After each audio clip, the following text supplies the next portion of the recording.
Hello and welcome back to the podcast. It's a very special episode of the podcast. I'm Russ McCluskey. He is Phil Greenaway. Phil, where are we? We're up in Northampton. It was a 4:30 leave this morning from Bromley to get up here this morning to Northampton School for Boys, but well worth the trip, Russ. Well worth the early morning for sure. Well worth the trip. It's been an incredibly special morning, and I suppose this podcast is part Daily Mail Trophy, it's part Rosslyn Park, Road to Rosslyn Park, but it is very much celebrating Northampton School for Boys and what they did in the Daily Mail Trophy last term. And we are incredibly fortunate to have the head of Northampton School for Boys, Richard Bernard, and the former chair of governors, Peter Bason, who has been absolutely integral to the development of every sport at Northampton School for Boys. But thank you so much for joining us on the pod. It's been a brilliant morning, hasn't it? Oh, it's been great, and it's been fantastic to celebrate a season of such success for the first 15. And it's been a long ride. There's been some very close games all the way through the season, but they deserve every second of the success and the presentation this morning. It's been a good day so far. It's been a brilliant morning, hasn't it? And just to set the scene for everybody listening to it, so we had a formal assembly where the trophy was given over. Phil Beaumont, the director of rugby, spoke so well as he did on this pod. Amazing man. I mean, a few words about Phil and what he's done. I suppose it's hard to. It was an inspirational assembly in many ways, because you also had the under 15s and the under 16s who were watching, and obviously they're the future of NSB rugby, and they take a lot of inspiration from watching the under 18s perform so well. And actually, some of that under 18s squad, we've had a lot of international call-ups this year. We've had injuries, so we've had to pull on some of the younger age groups to fortify that first 15 squad, and they've really stepped up and done well. So it's great to see them celebrate in front of their peers. In terms of Phil, I mean, he's a busy man. He's head of year at the school, he's director of rugby. He doesn't get paid to be director of rugby. He gets paid to be head of year at the school. He runs the BTEC program. But what he has done is put together a rugby program, a structure where we've got a real NSB blueprint of our style of play, and he's cascaded that all the way down through the age grades, which is why we're seeing such success across the different age groups. And we've got, 3 teams who have got big National Cup semi-finals coming up in the next week, which we're really looking forward to. Pete, I'm going to come to you. Obviously, NSB old boy, I hear. Where did this all begin? Where did it start, this sort of drive for the rugby program, and how long has it taken you guys to get here? Because it's a phenomenal effort what you've done. Yeah, I think today is really the culmination of a lot of years of hard work. Obviously, since Richard became head, he's really pushed on the rugby program, and we've looked to further develop it. But this just hasn't happened, in the last 10 years. This has probably been 20 years of building up. And I think we should pay tribute to a lot of former PE staff that were here before. People like Norman Barker, who's no longer with us and sadly passed away. The likes of Ray White, Paul Bryant, and the previous director of rugby, Mark Lee.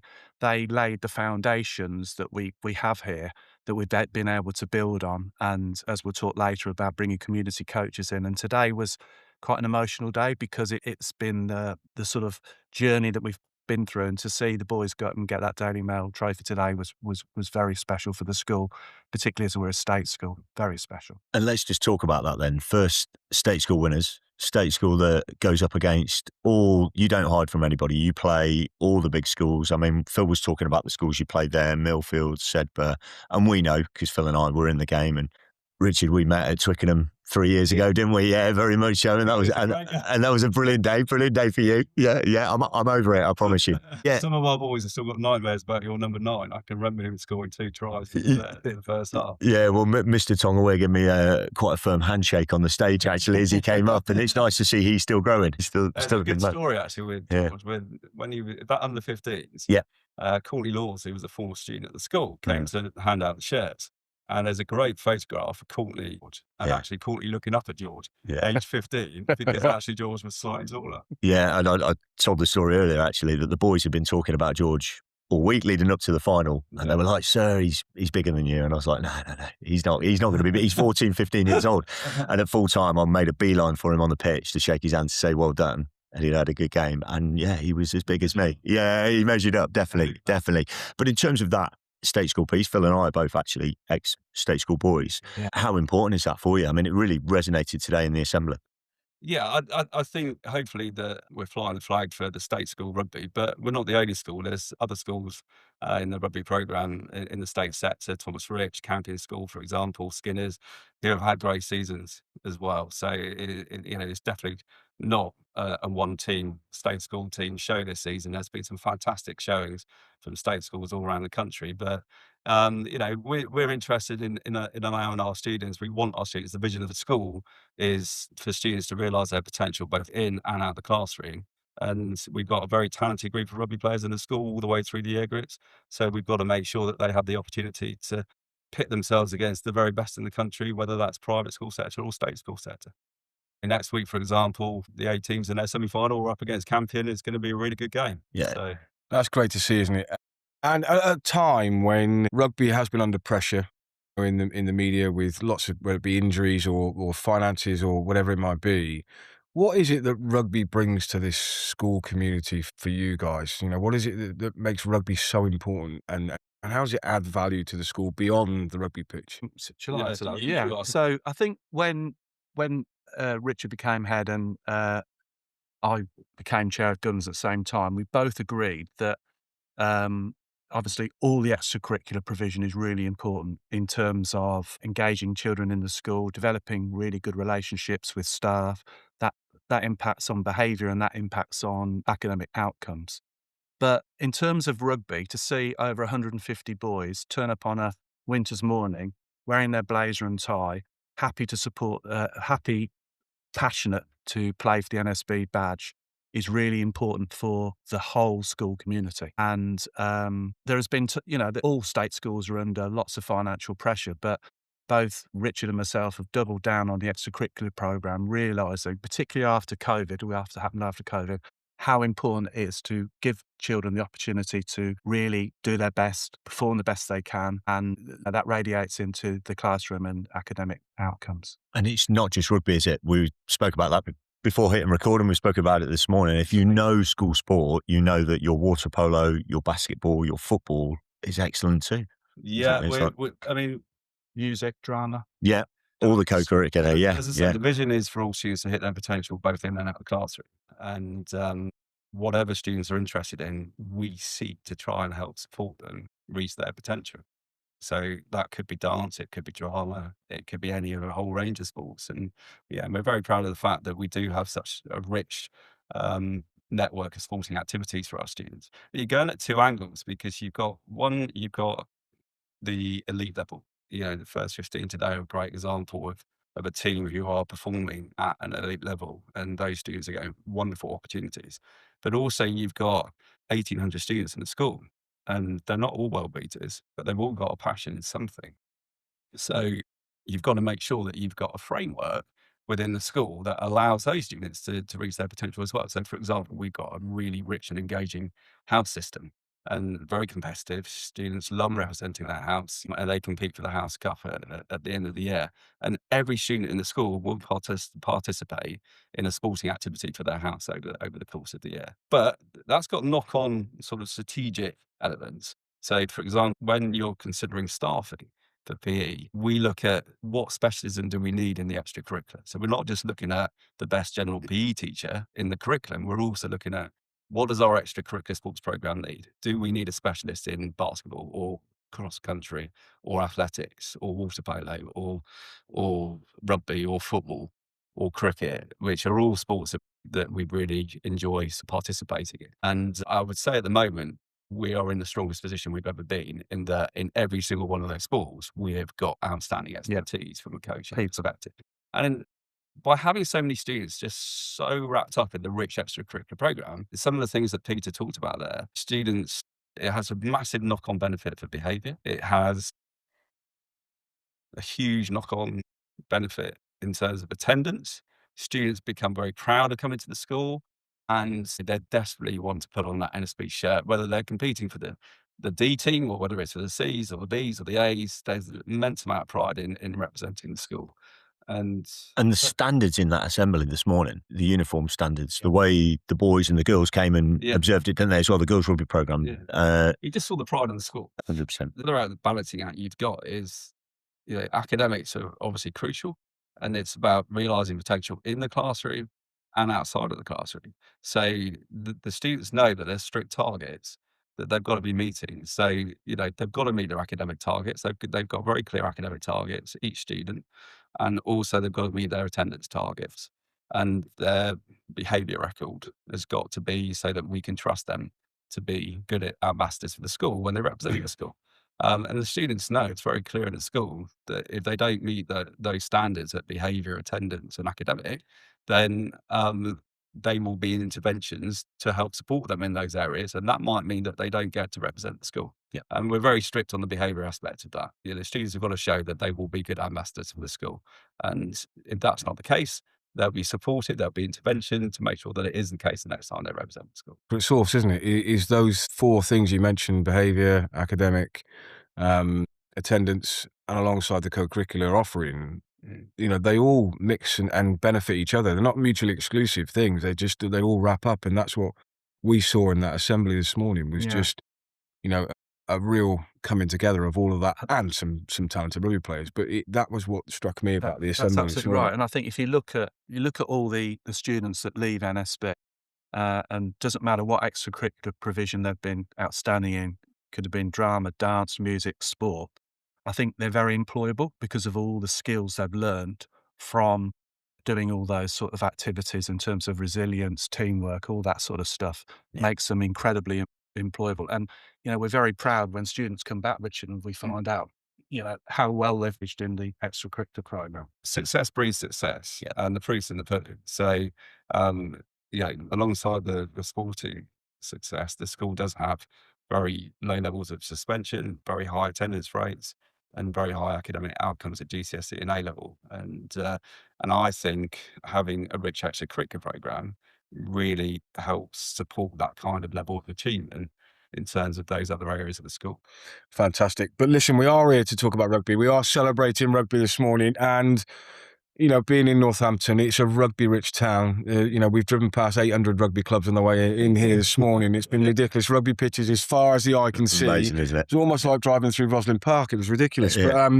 But great to see.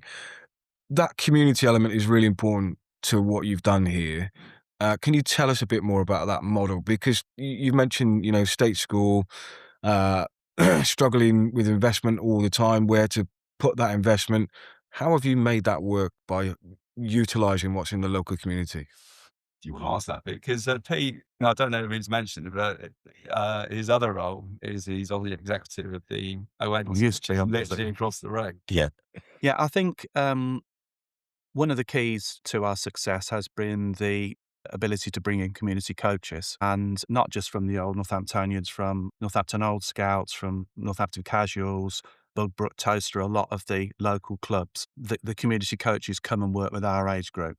We always make sure we have one teacher who's responsible for each age group, and those community coaches come in and give up their time on Saturdays, and then in midweek with training and cut games and everything like that.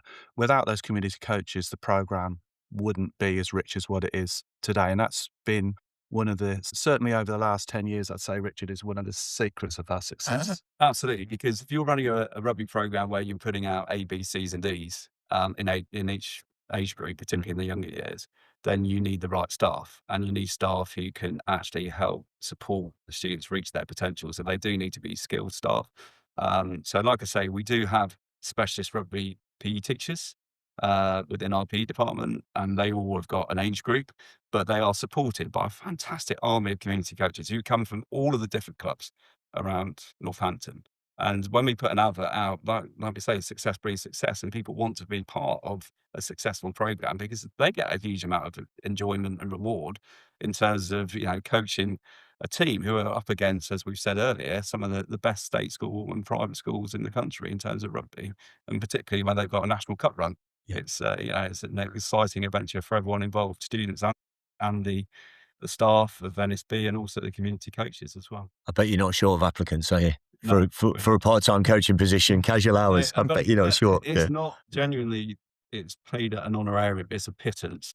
Yeah. It is. It's the goodwill of the coaches and the club support is fantastic. We also benefit massively because of the partnerships. So Pete's talked about the partnerships with the local clubs, but we've got brilliant partnership with the Saints, and it's a great relationship because they provide coaches coming in to support our players, particularly those who are in the academy over at the Saints. But obviously, we're also supplying a sort of steady stream of talent into their first team squad each year. Normally, there'll be between 1 or 4 contracts. And this is a particularly special group of students in the year 13, so we're hoping for quite a few contracts this year. And a great example of that is Jack Lewis, who's played 2 senior matches in the last 10 days for the Saints and has done really well on debut.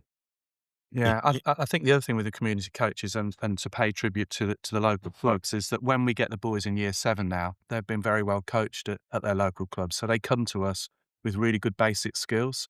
So we can hit the ground running in year 7 and be able to compete with the private schools and the really top rugby schools right from year 7, I was just saying. Northampton used to run a 3-tier educational system, and we used to get the boys at 14. And that was really difficult because we only had a few years to prepare them, particularly for under-18s rugby. Now we're getting them in year 7 and they're coming in with all the basic skills. We have a really good crop of youngsters that we can, mould into a really good rugby team very quickly. And then, as Richard's saying, with other boys who've probably not played any rugby before, but are naturally gifted, what I call natural rugby players, joining those, you get a really good mix of boys. And if you look down our age groups now, right away from year 7 up to the cup-winning team, I think we're pretty strong across the board. Yeah, and you just say about the core skills there, but actually I think it's more than that. I think it's getting them to love the sport. It's a hard sell. Rugby is a hard sell. Part of what we're doing is hopefully shining a light on it and breaking those barriers down. But if you can get them at 11, 12, 13 to love it, and with that, a bit of success and not being scared of winning.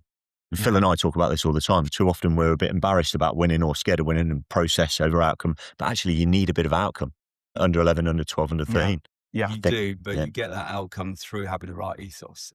And actually, one of the things with community coaches is that they all come from different clubs. They've all got different ethoses at clubs. So we do get all our coaches together at the beginning of the season to do an induction session where we talk through that when you put on an NSB staff shirt, that you're an employee of the school and this is the ethos of the school.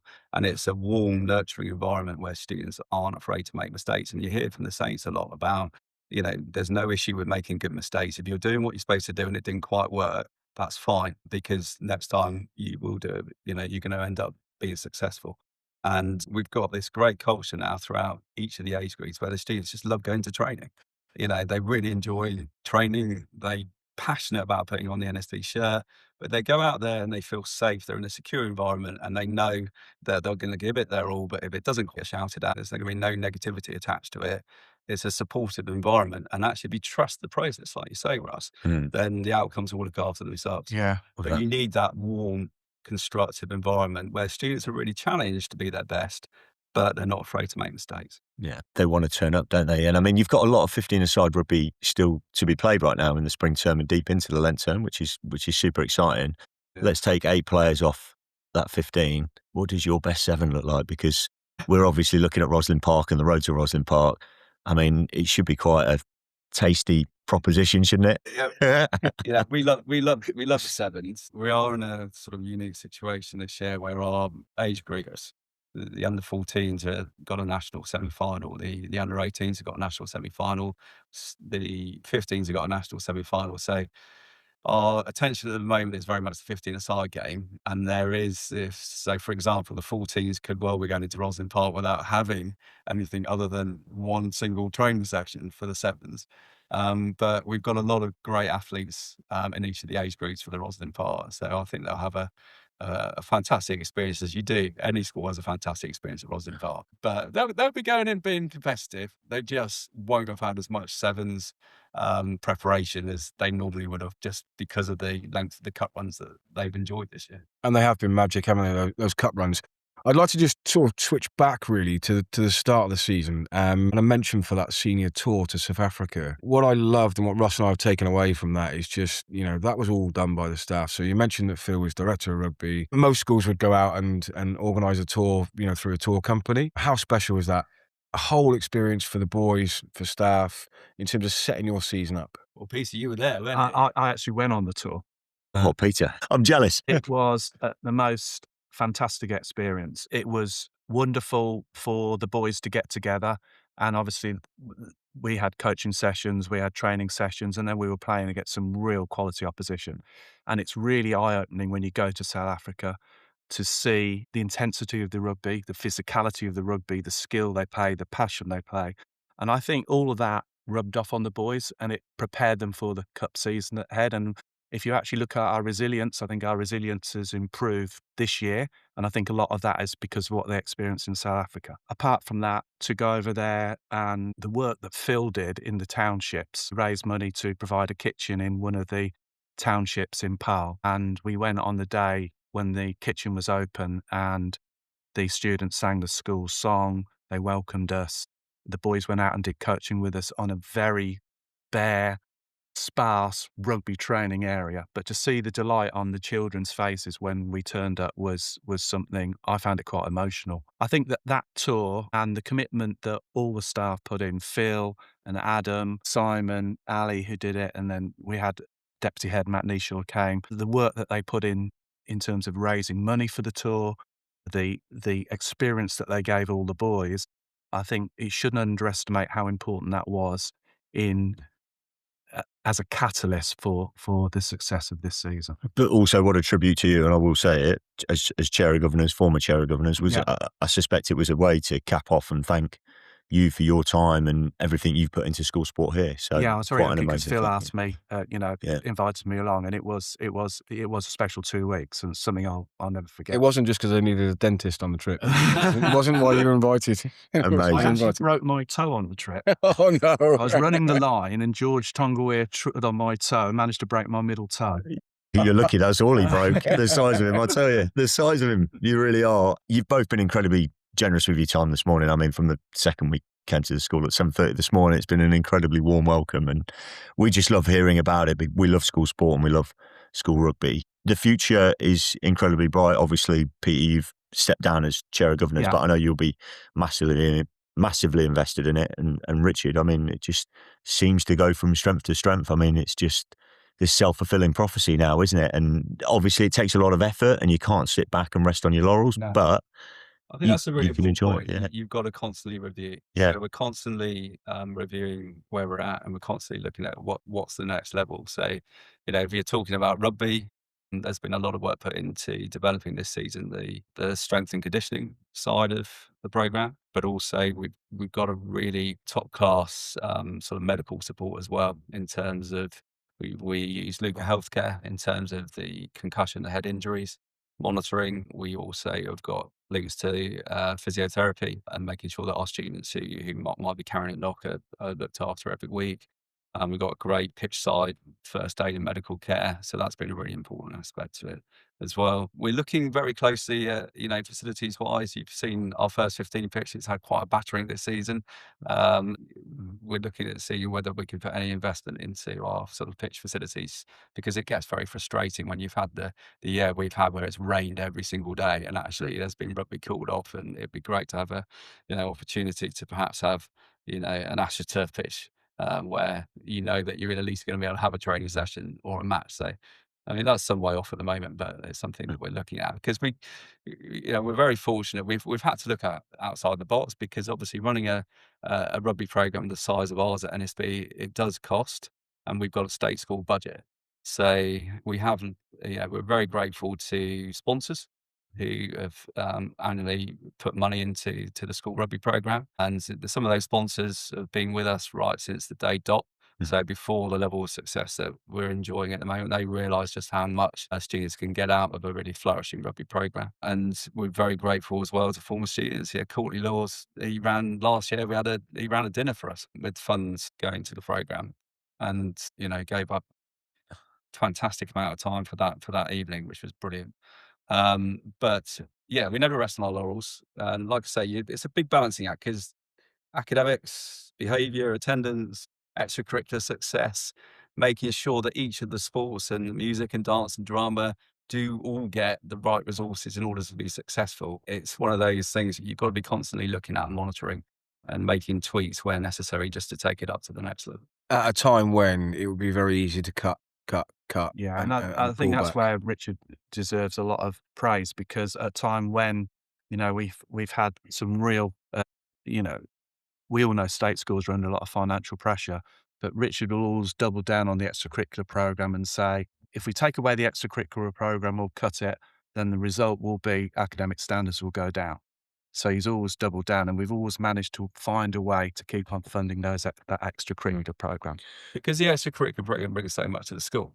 If you cut off opportunity for students to take part in training sessions and matches, then you're just shooting the school in the foot, because it's those opportunities and that experience of representing the school, and when they get to taste great levels of success, which absolutely galvanise the student cohort and inject the pride in NSB from a student perspective, and it makes students want to come to school.